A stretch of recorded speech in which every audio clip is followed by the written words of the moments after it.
कक्षा है। कल मैंने आप सब लोगों को एक घर काम दिया था, यानी कि होमवर्क, हिंदी में निबंध लिखने का। निबंध का शीर्षक था मेरा प्रिय पशु गाय। और पता है ये रमेश ने क्या लिखा?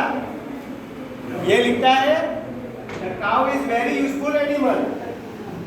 એના 4 ટાંગ હોય છે, એ दूध આપે છે, એને આપણે કહીએ ગૌ માતા। गाय बहुत सरस હોય છે हो।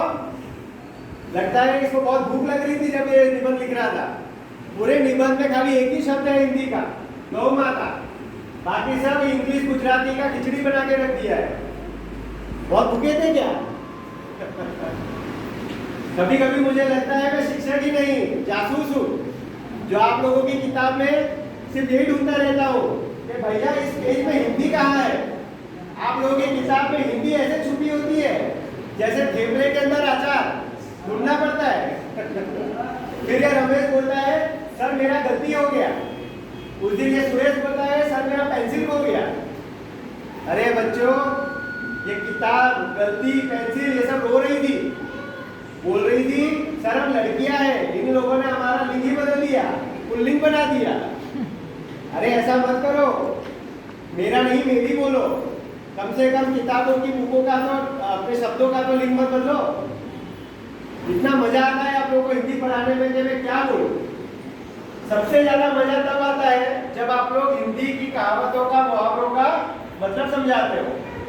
मैंने उस दिन पूछा बंदर का जाने अदरक का स्वाद, तो पता है ये सुरेश क्या बोलता है? ये खड़ा हो गया, बोले सर मैं जवाब दूंगा। मैंने कहा बढ़िया है, चलो हमारे बच्चों को सब आता है, कब बोलो। तो ये बोलता है सर जो बांदरो है ना, बांदरो એને આદુ ના ખવડાવવાનું હોય, એના પેટમાં ગડબડ થઈ જાય। मैं तो ऐसा कंटाल गया, मैंने कहा कि यार इन बच्चों का यही है, सब सारी चीज में बस जलेबी फाफड़ा का कनेक्शन ढूंढते रहते हैं। इन लोग के लिए हिंदी यानी जलेबी, व्याकरण यानी कि फाफड़ा, कहानी यानी ढोकला, और कविता यानी वो चटनी जो ऊपर से डालते हैं, अपने स्वाद अनुसार डालते रहते हैं जहां जो डालना है। खैर चलो ये सब चलता रहता है। आप लोगों की यही भाषा के मिश्रण से मेरा दिन बीत जाता है, मेरे भी मजे हो जाते हैं। पर याद रखना, जब भी परीक्षा हो उसमें शुद्ध हिंदी का ही उपयोग करना, नहीं तो प्रिंसिपल साहब मेरी पगार काट देंगे, फिर पूरे महीने में तो छाछ पी के निकालनी पड़ेगी। ठीक है ना? याद रखना, अगर कोई मेरे विषय में उत्तीर्ण नहीं हुआ तो पूरी क्लास के सामने उसको मैं हिंदी में गरबा करवाऊंगा।